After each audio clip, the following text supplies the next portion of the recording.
The do channel is the channel that goes from your sacrum all the way up the back of your head, comes down and meets the ren channel.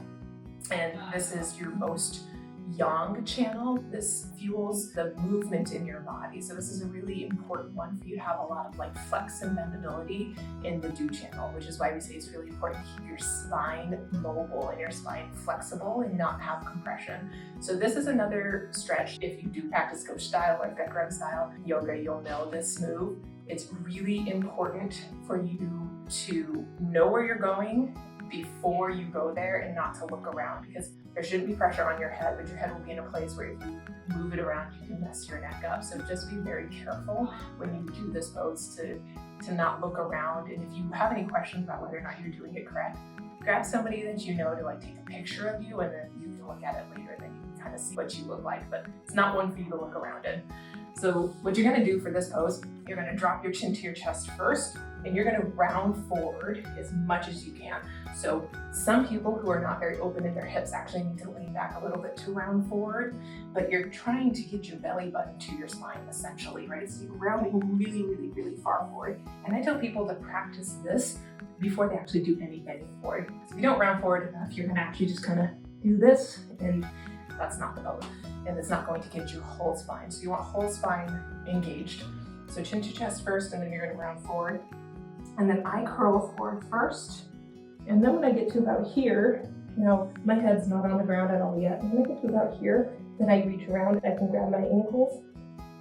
And then I'm going to lift up. And when I lift up, that's where the top of my head hits the floor. So my head is not on the floor before I lift, because anatomically that works for the way that my leg length is compared to my torso.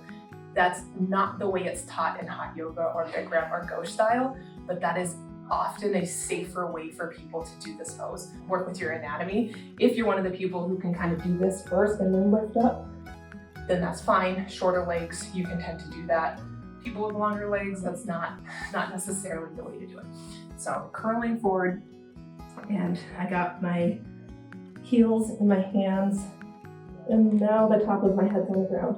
It's really important for the top of your head to be on the ground, not your forehead. And then I'm going to hold onto my heels so that I'm not putting the weight in my head. My weight is on top of my legs, like this. And I'm really, really, really curled forward. And then you can lift up. Make sure in this pose that you're breathing. This is going to be the hardest pose to breathe in, even harder than when you're doing the ren channel, because you're so compressed and it can feel very scary to not be able to breathe or feel like you can't breathe. A lot of times people get what are called diaphragm spasms, so they feel kind of pain here because you're pulling so hard, you're pulling your abs in so hard. So if any of those sensations happen, back out of the pose. It's better to always back out of the pose, gain your bearings, breathe a little bit, and then you can try again. Better to not go so far into the pose that you're getting potential for injury or potential to pass out or something like that, because if you fall out of the pose, it's not going to be good. So very important to kind of back out. And even if this is all that you're at, that's a good pose.